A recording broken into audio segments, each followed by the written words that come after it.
Tout s'enflamme. Que vas-tu faire maintenant?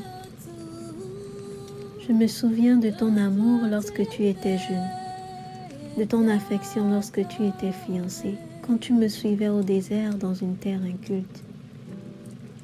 Hélas, ta méchanceté te châtiera et ton infidélité te punira. Tu sauras et tu verras que c'est une chose mauvaise et amère d'abandonner l'Éternel ton Dieu et de n'avoir de moi aucune crainte.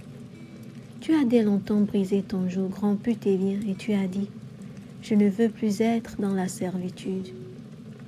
Mais sur toutes les collines élevées et sous tout arbre vert, tu t'es courbé comme une prostituée. Je t'avais planté comme une vigne excellente et du meilleur plan. Comment as-tu changé? Dégénéré en une vigne étrangère, comment dirais-tu?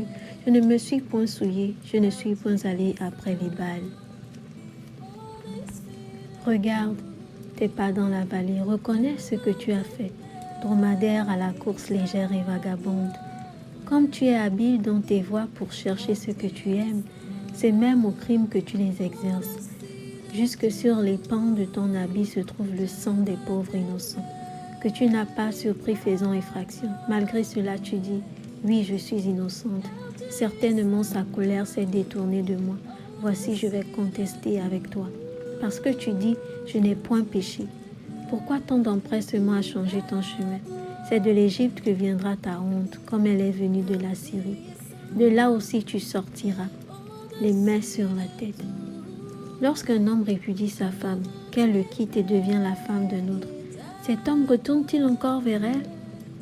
Le pays même ne serait-il pas souillé?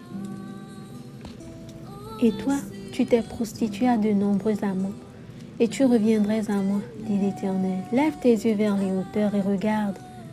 Où ne t'es-tu pas prostituée? Tu te tenais sur les chemins comme l'Arabe dans le désert, et tu as souillé le pays par tes prostitutions et par ta méchanceté. Aussi les pluies ont-elles été retenues, et la pluie de printemps a-t-elle manqué. Mais tu as eu le front d'une femme prostituée. Tu n'as pas voulu avoir honte, maintenant, n'est-ce pas? Tu cries vers moi, mon père, tu as été l'ami de ma jeunesse. Gardera-t-il à toujours sa colère? La conservera-t-il à jamais? Et voici, tu as dit, tu as fait des choses criminelles, tu les as consommées. Va, crie ces paroles vers le septentrion et dit, reviens, infidèle, reviens, infidèle Israël. Je ne jetterai pas sur vous un regard sévère, car je suis miséricordieux. Je ne garde pas ma colère à toujours.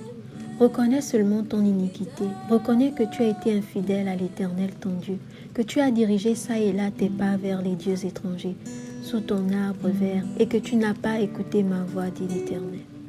Israël, si tu reviens à moi, si tu ôtes tes abominations de devant moi, tu ne seras plus errant. Si tu jures, l'Éternel est vivant, avec vérité, avec droiture et avec justice, alors les nations seront bénies en lui et se glorifieront en lui.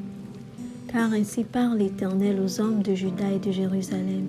Défrichez-vous un champ nouveau et ne semez pas parmi les épines. Circoncisez-vous pour l'Éternel, circoncisez vos cœurs, hommes de Juda et habitants de Jérusalem, de peur que ma colère n'éclate comme un feu et ne s'enflamme sans qu'on puisse l'éteindre, à cause de la méchanceté de nos actions.